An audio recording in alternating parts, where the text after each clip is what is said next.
Bienvenue sur TSTV. TSTV, la chaîne de vérité. Ndiaga Niang le suivant.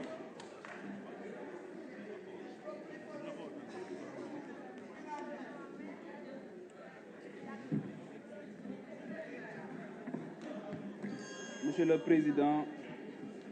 Monsieur les ministres et les collaborateurs des ministres, chers collègues. Monsieur le ministre, man fi may accès sur ma intervention, c'est beaucoup plus sur la prévention. La nécessité ñu def prévention ba bañ a egg ci li nga xamante ni moom mooy répression bi. Parce que jàpp naa ne aujourd'hui les corps de contrôle yi ñu am suñu leen dooleelee davantage déglu leen def suivi ci recommandation yi nga xamante ni dinañ ko joxe je pense que ne kon mën nañoo bañ a egg ci répression bi donc fondamentalement amuñu problème mu dispositif et je salue aussi la formation des magistrats yi ñuy wax dolli leen xam-xam ci yenn répression yi ak yenn complexité yi nga xamante ni am na ci ni ñuy njublangee yenn saaye mais le problème c'est pas encore les magistrats souvent le problème beaucoup plus c'est un problème de volonté politique. Ils font souvent correctement le travail mais derrière dafay am un exécutif fort boo xamante ni moom mooy jël coude bi souvent teg ko ci li nga xamante ni moom mooy yenn dossiers yi mu nekk loo xamante ni aussi dafay feeñal leneen mooy l'humiliation qui est devenue une pathologie dans les relations politiques et humiliation boobu souvent justice la ñuy jëfandikoo pour def ko gis nañ fii ku taxaw génne liste 25 personnes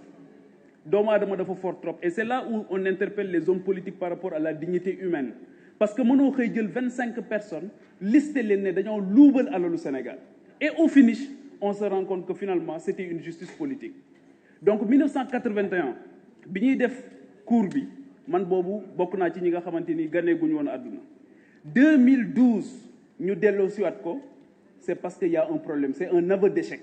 2023 ñuy indiwaat beneen parquet financier ne dañ koy changer pour man le problème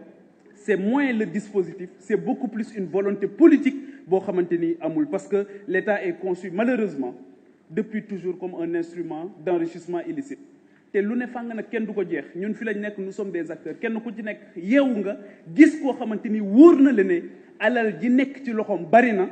te ci nguur gi la ko jëlee position politique moom moo ko may te dara du ko ci fekk donc je pense que ne loolu war nañ ko xoolaat bu baax a baax beneen bi nga xamante ni bëggoon naa ko wax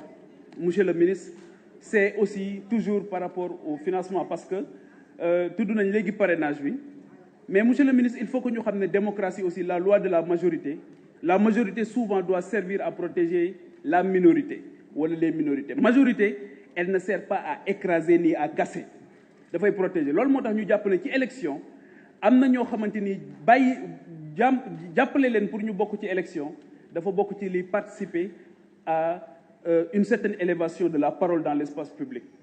bu ñu bëggee dugg ci parrainage bi démocratie censitaire bi nga doon wax léegi ne moom la ñu bañ ci bi ñu yóbboo caution bi ba 65 millions mais le parrainage aussi coûte énormément d'argent parce qu'il faut parcourir le pays lu ne di nga ci dugg lu ne di nga ko def pour mën ko am donc je pense que ne il faut aussi que ñu améliorer li nga xamante ni moom mooy système bi bay permettre ay candidatures indépendantes yoo xamante ni seen bokk ci élection moom mooy ëpp solo souvent ñeneen bokk ci élection donc je pense que ne monsieur le ministre loolu laa amoon ay comme ay interpellation yoo xamante ni bëggoon nañ ko def mais encore une fois le problème c'est l'absence de volonté politique et c'est révolu cette époque où un président de la République peut se permettre de dire que j'ai mis le coude sur des dossiers au même moment des gens yoo xamante ni kenn waru leen woon a def dara ñu gis leen ñu toroxal leen ñoo xamante ni wóor ñëpp ne ci kaso bi la ñu waroon a nekk ñu bàyyi leen ñuy dox seeni soxla ñoo xamante ni sax dañuy def interdiction de sortie du territoire ñu gis devant tout le monde le président jël leen ci avion bi yóbbu leen donc cette volonté politique et c'est ça autre chose nga xamante ni foofu lay jeexale mooy on ne peut pas dire qu'une loi peut s'appliquer à 40% wala une loi peut s'appliquer à 50%. Et c'est ça qui est apparu dans la déclaration de patrimoine. On a demandé au président de la République de fermer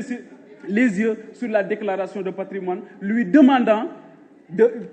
qu'on pourrait appliquer une loi à 40%. C'est inadmissible te kenn waru ko conseiller loolu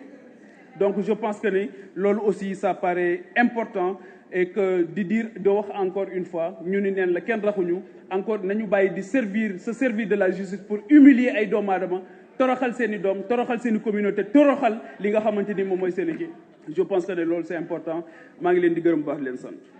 Merci, chers collègues. La parole est à notre collègue Ndiaga Niang. Ça nous donne le suivant.